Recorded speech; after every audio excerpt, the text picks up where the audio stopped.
ఎవరి పనుల్లో వాళ్ళున్నారు. ఎవరి ఆలోచనలు వారి మనసుల్లో మెదులుతున్నాయి. అందరి ఇల్లు నేనే కడుతున్నా, కాని నాకంటూ ఒక మంచి ఇల్లు లేదు. నా భార్య, నా పిల్లలు కూడా మంచి ఇంట్లో ఉండాలి అంటూ జమీందారు శివరామరాజు గారి ఇల్లు కడుతూ తన ఇంటి గురించి కలలు కంటున్నాడు. అందరిలాని నా భార్య కూడా సమాజంలో బాగా బ్రతకాలి, అందరూ తనని గౌరవించాలి అని ఆలోచిస్తూ ఉండగా అక్కడికి మహాదేవపురం జమీందార్ శివరామరాజు వచ్చాడు. ఇదిగో రత్నం, ఇలా రా అంటూ చెట్టు కింద కూర్చొని పిలిచాడు. హడావిడిగా పరిగెత్తుకుంటూ శివరామరాజు దగ్గరకొచ్చాడు. అయ్యా, చెప్పండి అయ్యా అని వినయంగా చేతులు కట్టుకొని అడిగాడు. పనెంతవరకు వచ్చింది? వారం రోజుల్లో అయిపోతుందయ్యా. మంచిది అంటూ ఏమాత్రం నవ్వకుండా మౌనంగా చూశాడు. జమీందారు ఏం మాట్లాడతాడా అని ఎదురు చూస్తున్నాడు రత్నం. అవును, నిన్న రామాలయం వీధిలో ఉండే మంగయ్య త్వరగా వెళ్ళిపోయాడు కదా, ఎందుకు పంపించావు? అంటే అది పాపం, అతనికి ఒంట్లో బాలేదు కదా, అందుకే త్వరగా పంపించాను. అది కాదు, మనం అలా సర్దుకోకూడదు, కొంచెం కఠినంగా ఉండాలి అని మామూలుగా చెప్పాడు. ఇంకేమైనా చెప్పాలా? అయ్యా, అది మీ చింత చెట్టు ఉండే స్థలం ఉంది కదా, ఉంటే ఆ స్థలంలో నేనిల్లు కట్టుకుంటాను, మీరు కొంచెం దయతల్చి ఇస్తారా అయ్యా? అంటూ భయపడుతూ నసుగుతూ అడిగాడు. స్థలం నీకివ్వాలా? అక్కడ చింత చెట్టు ఉంది కదా, ఆ చింత చెట్టుని ఏం చేయకుండా కట్టుకుంటానయ్యా అని మామూలుగా అడిగాడు రత్నం. డబ్బెంత ఇస్తావు మరి? ఇప్పుడు నువ్వు ఇల్లు కట్టావు కదా, దానికి కూలీ ఇవ్వాలి కదా, అవి నేను ఇచ్చేస్తాను. మరి స్థలానికి నువ్వు ఇచ్చేస్తావా? అయ్యా, నేనంత ఇవ్వలేనయ్యా, కూలి చేసుకునేవాణ్ణి. సరే సరే, అంత ఇవ్వొద్దు, సగం ఇవ్వు. మిగతా సగానికి నువ్వు మన దొడ్లో ఉన్న చింతకాయలన్నీ కోసివ్వాలి అని చెప్పాడు. ఇక రత్నం దారిలేక సరే అని తలూపాడు. సగం డబ్బు తీసుకుని శివరామరాజు దొడ్లోకి బయలుదేరాడు. ఒళ్లంతా నొప్పులుగా ఉన్నా ఇక తప్పక చింత చెట్లన్నీ ఎక్కి చింతకాయలన్నీ కోసి ఇంటికొచ్చాడు. ఇంట్లో రత్నం భార్య అనూష ఎదురు చూస్తోంది. ఏమండి, ఇంత ఆలస్యమైందేంటి అంటూ మంచినీళ్ళిచ్చింది. రత్నం దాహం తీర్చుకొని మొత్తం జరిగిందంతా చెప్పాడు. ఏమండి, అన్ని చింతకాయలు కోయడం అవసరమా? ఒళ్లంతా నొప్పి కదా. పర్లేదులేవే. ఆ బిడ్డేం చేస్తున్నాడు? తిన్నాడా? పచ్చడి అని కొంచెమే తిన్నాడు అంటూ కొంచెం విచారంగా చెప్పింది. ఏంటోనే, బిడ్డకి సరిగ్గా అన్నం కూడా పెట్టలేకపోతున్నాను. బాధపడకండి, ఇదంతా మీరు చేసేది మన ఇంటి కోసమే కదా. ఇదిగో నీ డబ్బు అని శివరామరాజు ఇచ్చిన డబ్బిచ్చాడు. ఆ డబ్బు తీసుకుని అనూష ఇనుప పెట్లో దాచిపెట్టింది. మరి ఎప్పుడు మొదలు పెడదామండి ఇల్లు? ఆ డబ్బు సరిపోదే. మరి చూద్దాం. సరేలే, నీ ఆరోగ్యం కూడా చూసుకో అయ్యా అంటూ కొంచెం ప్రేమగా చెప్పి పచ్చడితో అన్నం వడ్డించింది. ఇద్దరూ కలిసి కష్టసుఖాలు మాట్లాడుకుంటూ భోజనం చేశారు. పిల్లాణ్ణి ముద్దు పెట్టుకుని భార్యాభర్తలు ఆరు బయట నులక మంచం మీద పడుకొని నిద్రపోయారు. ఆకాశంలో చంద్రుడు మబ్బుల చాటుకి వెళ్ళిపోయాడు. తర్వాత ఒక వారం రోజులు యథావిధిగా రత్నం పనికి వెళ్లాడు. ఆ డబ్బు కూడా తీసుకుని ఇంటికొచ్చాడు. వచ్చేటప్పుడు పిల్లాడి కోసం కోడికూర తీసుకొచ్చాడు. కోడికూర చూడగాని పిల్లాడి ఆనందానికి హద్దుల్లేకుండా పోయింది. మా ఇంట్లో ఈరోజు కోడికూరోచ్ అని అందరికీ చెప్పుకున్నాడు. ఆ రోజు రాత్రి కడుపు నిండా భోంచేసి హాయిగా నిద్రపోయాడు. పిల్లాడు తిన్నాడా? ఈరోజు బాగా తిన్నాడు. ఎందుకండి ఇప్పుడంత ఖర్చు? పాపం, పోనివ్వు అనుష, వాడు కూడా మిగతా పిల్లల్లాగా తినాలి కదా. కానీ అస్సలు సమస్య వేరే ఉంది అని నసుగుతూ చెప్పాడు. ఏంటా సమస్య? మన ఇంటి పని రేపట్నుంచి మొదలు పెడతాను. రేపట్నుంచా? మంచి వార్తే కదా, ఇందులో సమస్య ఉంది. ఇంటి పని మొదలు పెడితే ఇల్లు గడవడం కష్టం కదా, అదే ఆలోచిస్తున్నా. మీరేం దిగులు పడకండి, దాని గురించి వదిలేసి ముందు భోంచేయండి అని రత్నానికి వడ్డించింది. రత్నం దాని గురించే ఆలోచిస్తూ ఎప్పుడో అర్ధరాత్రి నిద్రపోయాడు. తర్వాత రోజు ఉదయం కొంచెం ఆలస్యంగా నిద్రలేచాడు. లేచారా అన్నం చేసి అక్కడ పెట్టాను, తినండి నువ్వెక్కడికెళ్తున్నావు? అని కొంచెం ఆశ్చర్యంగా అడిగాడు. రామిరెడ్డి గారు ఉన్నారు కదా, హా, ఆయన పచ్చిమిరపకాయలు అరటి తోట వేశారు. అవును. నేనా పొలంలోకి పనికి వెళ్తున్నానండి. పనికా? నీకెందుకు అనుష కష్టం? ఇందులో కష్టం ఏముందండి? నేనుండగా నువ్వు కష్టపడ్డవేంటి? ఇది మన కోసం, మన పిల్లాడి కోసం. మీరేం ఆలోచించొద్దు, మీరింటి పని మొదలు పెట్టండి అంటూ అనూష రత్నానికి ధైర్యం చెప్పి కూలి పనికి బయలుదేరింది. రత్నం మెల్లగా ఆ విషయాన్ని జీర్ణించుకున్నాడు. వెంటనే ఇంటికి కావలసిన ఇటుకలు, సున్నం లాంటి సామాగ్రి సిద్ధం చేసుకున్నాడు. కూలి వాళ్లని మాట్లాడుకున్నాడు. వెంటనే చింత చెట్టు కింద ఇల్లు కట్టడం మొదలుపెట్టారు. తను కూడా పనిచేస్తూ ఇల్లు సిద్ధం చేస్తున్నాడు. సాయంత్రం వచ్చాక పని దగ్గర జరిగే విషయాలు ఒకరికొకరు చెప్పుకునేవారు. అలాగే ఖర్చులు కూడా లెక్క పెట్టుకునేవారు. మేడపైకి వెళ్ళడానికి మెట్లు పెడతాను. ఎందుకు? ఏదైనా కార్యం జరిగినప్పుడు నలుగురు చుట్టాలు వస్తారు కదా, హా, వస్తే వాళ్ళొస్తే పడుకుంటారు. ఎందుకండి? ఖర్చు ఎక్కువ కదా అని అమాయకంగా అడిగింది. ఖర్చేమో ఎక్కువే, దానికి ఏం చెయ్యాలా అని ఆలోచిస్తున్నా. ఏదో ఒకటి చేస్తాన్లే అని భార్యకి చెప్పాడు. అలా వాళ్ళిద్దరూ మాట్లాడుకుంటూ నిద్రపోయారు. కొన్ని రోజులు గడిచాయి. అనూష పొలంలో కూలి పనికి, రత్నం ఇంటి పని చేస్తూనే ఉన్నారు. ఒకరోజు రత్నానికి ఒక ఆలోచనొచ్చింది. వెంటనే షావుకార్ నాగరాజు దగ్గరికెళ్ళాడు. ఆ ఏమయ్యా రత్నం, ఏంటిలా వచ్చావు? అయ్యా, మీకు రోజూ సాయంత్రం సరుకులు వస్తాయి కదా? అవునయ్యా, వాటిని మర్రి చెట్టు దగ్గర నుంచి దుకాణానికి మోసుకొస్తానయ్యా అని చాలా వినయంగా చెప్పాడు. మీకెంత వీలైతే అంతే ఇవ్వండి అంటూ గౌరవంగా అడిగాడు. సరే, అలాగే కానివ్వు, కాని సాయంత్రానికి వచ్చేయాలి అని చెప్పాడు. రత్నం సరే అని చెప్పి వచ్చాడు. ఉదయం నుంచి సాయంత్రం దాకా ఇల్లు కట్టే పని చేయడం, సాయంత్రం షావుకారు మూటలు మోయడం చేస్తూ ఉండేవాడు. వచ్చిన డబ్బుని ఇంటికి ఖర్చు పెట్టేవాడు. ఏవండి, ఉదయం నుంచి ఆ పని చేసి మళ్లీ మూటలు మోస్తున్నారు, ఒళ్ళు హూనం అయిపోతుందండి. పర్లేదనూష, ఆఖరి రక్తం బొట్టు ఉన్నంత వరకు నేను మన ఇంటి కోసం కష్టపడతాను అని భార్యకి నచ్చజెప్పేవాడు. అలా ఇంటి పని పూర్తయ్యే స్థితికొచ్చింది. కాని డబ్బైపోయింది. ఇక కూలివారికి డబ్బివ్వాలి. వాళ్ళందరూ తెలిసిన వాళ్లే కదండి, డబ్బు మళ్లీ ఇస్తా అని చెప్పండి అంటూ ఆ రోజు సాయంత్రం అనూష తన భర్తకి చెప్పింది. అలాగే ఆమె ఒక సలహా ఇచ్చింది. రత్నం ఆమె చెప్పేది ఆసక్తిగా వినడం మొదలుపెట్టాడు. ఏమండి, నా చెవి కమ్మలున్నాయి కదా, అవిచ్చేసి ఇల్లు కట్టండి. కమ్మలా? అవునండి. వద్దనూష, ఎప్పుడో పెళ్ళైన కొత్తల్లో నీకు బంగారం కొనిచ్చాను. అయితే ఏమైందండి? మీరు మళ్లీ కొనిస్తారని నమ్మకం నాకుంది అంటూ కమ్మలు తీసిచ్చింది. రత్నానికి ఏం చేయాలో అర్థం కాలేదు. ఆ కమ్మలమ్మడం ఇష్టం లేక రచ్చబండి దగ్గర కూర్చొని ఆలోచిస్తూ ఉన్నాడు. చాలా మంది అతన్ని పలకరిస్తున్నా కూడా అతను మాత్రం తన ఆలోచనలో తను ఉన్నాడు. జమీందారు శివరామరాజు దగ్గర, షావుకారు దగ్గర అప్పు కోసం ప్రయత్నించాడు. కాని ఎవ్వరూ ఇవ్వలేదు. ఇప్పుడు అనూష బంగారం అమ్మడం ఎంతవరకు సమంజసం అని ఆలోచిస్తూ ఉండగా అక్కడికెవరో తెల్ల చొక్కా వేసుకుని ఒక మనిషి రత్నం దగ్గరకొచ్చాడు. అయ్యా, ఇక్కడ రత్నం అంటే నేనేనండి అంటూ కొంచెం ఆశ్చర్యంగా చెప్పాడు. మీ ఇంటి పేరు? మా ఇంటి పేరు ఆరితోటి అండి. ఆ, మీ నాన్న పేరు ఆరితోటి నరసయ్య కదా? అవునండి, ఆయన నాకు బాగా తెలుసు అని పాత విషయాలు గుర్తు చేసుకున్నాడు. రత్నానికి మాత్రం డబ్బు గురించే ఆలోచన ఉంది. మీ నాన్న దగ్గర డబ్బు తీసుకున్నానయ్యా, చాలా సాయం చేశాడు ఆయన. ఇప్పుడు నేను చాలా బాగున్నాను, అందుకే ఆ డబ్బిద్దామని వచ్చాను అంటూ డబ్బిచ్చాడు.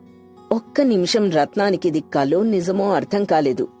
ఆ, డబ్బు తీసుకో అని చేతిలో డబ్బు పెట్టి వస్తానయ్యా అని చెప్పి వెళ్ళిపోయాడు. మనం నిజాయితీగా ప్రయత్నిస్తే ప్రకృతి కూడా మనకి సహకరిస్తుంది అంటే ఇదే మరి. వెంటనే రత్నం ఆ డబ్బుతో ఇంటి పని పూర్తి చేశాడు. భార్యాభర్తలు కన్న కలలు ఆ ఇంట్లో హాయిగా నెరవేరి వాళ్లు తమ కొడుకుతో జీవనం సాగిస్తున్నారు. ముగ్గురు నవ్వుతూ కబుర్లు చెప్పుకుంటూ ఉంటే ఆకాశంలో చంద్రుడు వెన్నెల కురిపిస్తూ మబ్బుల చాటుకి వెళ్ళిపోయాడు. అందుకే పెద్దవాళ్ళంటారు ఇల్లు కట్టి చూడు అని. పూర్వం రామాపురం అనే అందమైన ఊర్లో రామయ్య సీతమ్మ అనే దంపతులుండేవారు. వారిది పక్కా మధ్యతరగతి కుటుంబం. వాళ్ళకెంతో గారాబంగా పెంచుకున్న శేఖరమని పెళ్ళీడుకొచ్చిన కొడుకుండేవాడు. శేఖరానికి చిన్నప్పట్నుంచి మొహమాటం ఎక్కువ. ఏదీ ధైర్యంగా చెప్పేవాడు కాదు. ఎప్పుడైనా సీతమ్మ శేఖరాన్ని దుకాణానికి పంపిస్తే చిల్లర అడగాలంటే కూడా మొహమాట పడేవాడు. బంధువుల ఇంటికి వెళ్తే వాళ్ళని నీళ్లడగడానికి కూడా మొహమాట పడేవాడు. ఇది గమనించిన రామయ్య సీతమ్మ ఆ ఊరి పెద్దయిన రాఘవయ్య దగ్గరికి వెళ్లారు. ఏంటి రామయ్య, భార్యతో కలిసి ఇలా వచ్చావు? ఏంటి సంగతి? అయ్యా, అది అ, అ, అది అని తడపడుతూ ఉంటే సీతమ్మ మధ్యలో కల్పించుకొని, రాఘవయ్య గారు, ఆయన చెప్పడానికి మొహమాట పడుతున్నాడండి. కాని మా వాడి గురించి మీకు తెలిసిందే కదా, ఇంత వయసొచ్చినా ఏదీ నోరు తెరిచి చెప్పడు. ఏం కావాలో మాకర్థం కాదు. ఏం చేయాలో తోచట్లేదయ్యా అని మనసులో ఉన్న బాధంతా చెప్పేసింది. సీతమ్మ, వయసులో ఉన్నవాడు నాతో నీతో మాట్లాడతాడా? వాడి భార్యతో మాట్లాడతాడు గాని వచ్చే శ్రావణ మాసంలో పెళ్లి చెయ్యండి, వాడే దారిలోకొస్తాడు అని సలహా ఇచ్చారు రాఘవయ్య గారు. దాంతో రామయ్య, వాడు నాతో నీతో మాట్లాడతాడా? వాడి భార్యతో మాట్లాడతాడు గాని వచ్చే శ్రావణ మాసంలో పెళ్లి చెయ్యండి, వాడే దారిలోకొస్తాడు అని సలహా ఇచ్చారు రాఘవయ్య గారు. దాంతో రామయ్య సీతమ్మ అక్కడ్నించి వచ్చేసి పెళ్లి సంబంధం వెతికే పనుల్లో పడ్డారు. తెలిసిన వాళ్ళని, పెళ్లిళ్ల పేరయ్యల్ని, బంధువుల్ని అమ్మాయి గురించి ఆరా తీశారు. పెళ్లిళ్ల పేరయ్య ద్వారా పక్కూర్లో సుందరి అనే అమ్మాయి ఉందని తెలిసింది. సుందరి తన అమ్మా నాన్నల్కి ఒక్కగానొక్క కూతురు. తెలివైన అమ్మాయి, హుషారుగా ఉంటూ పనులన్నీ చకచకా చేసే అమ్మాయి. రామయ్య సీతమ్మ దంపతులు సుందరి అమ్మా నాన్నలతో మాట్లాడి శేఖరానికి, సుందరికి అంగరంగ వైభవంగా పెళ్లి జరిపించారు. అంత అందమైన భార్య దొరికినందుకు అందరూ శేఖరం అదృష్టవంతుడు అని మాట్లాడుకున్నారు. మధ్యతరగతి కుటుంబంలో పెళ్లంటే తెలిసిందే కదా, దాదాపు 70% ఆస్తిని ఖర్చుపెట్టి సుందరి తల్లిదండ్రులు ఆ పెళ్లిని అంగరంగ వైభవంగా జరిపించారు. బంధుమిత్రుల సమక్షంలో ఆశీర్వాదాల మధ్య ఆ పెళ్లి జరిగింది. అప్పుడు సుందరి తల్లి ఇలా అనుకుంది, కూతురు పెళ్ళయింది, చాలు, వాళ్ళు లక్షణంగా ఉంటే అదే చాలు. సుందరి తండ్రైతే ఏదో పెద్ద కొండను దించి పక్కన పెట్టినట్టు భావించాడు. ఒక మధ్యతరగతి తండ్రికి కూతురికి పెళ్లి చేస్తే అలానే ఉంటుంది కదా.